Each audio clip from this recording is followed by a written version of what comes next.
My first great film was a film that largely got me into filmmaking itself. So now, let's talk about the album that got me into music.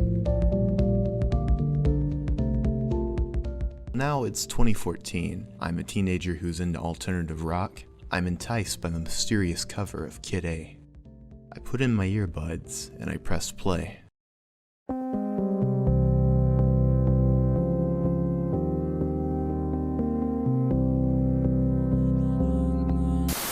Well, yeah, we thought the last two albums quite immediate, and then they weren't. Oh, come on, Kid A, you can't have thought that was immediate. Pretty immediate. Oh, come on. Oh, well. Come on, I mean, I liked it, but it took about 20 listens to get through the bloody thing from start to finish. Kid A is an album by prolific British rock band Radiohead. New album coming out on July 1st called OK Computer. Yeah. In 1997, the band released OK Computer, which was critically and commercially lauded for its dense, forward-thinking alternative rock sound.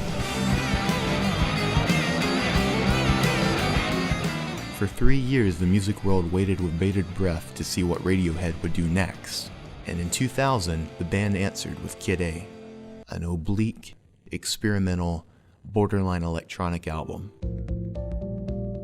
Reception was... You got half a star on Billboard, and then you got a 2-page cover in Time that says Radiohead is God. Varied. However, reception has largely became positive in the intervening years, and the album's influence can be heard everywhere. The biggest album that inspired me was Kid A, and that didn't have nothing to do with the lyrics, it was just the soundscapes. And it just was like, you know, I figured out from him coming from OK Computer to that album, it was like, OK Computer was all about the songs, and this one's just all about the feeling. Let's look at some songs. Third track, the national anthem, opens with a firm bass groove, followed by rumbling, frantic drums, with an overlaid mix of feedback and synths.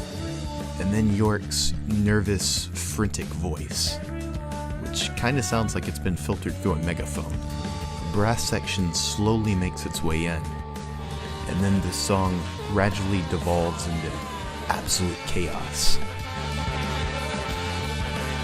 The follow-up track, How to Disappear Completely, is an almost complete shift in sound. Warm guitars and a gentle synth. And York's voice. This time not nervous, but resigned. The song embodies being in a crowd and feeling a need to get away, to escape. It's beautiful. If you could pick one song that you'd like to be remembered by, what How would to it be? Disappear off Kid A. Why? Because it's the most beautiful thing we ever did. Lastly, let's look at the record's centerpiece, Idiotech. A scattered beat begins the track, followed by icy synth chords. The song sounds on the verge of falling apart,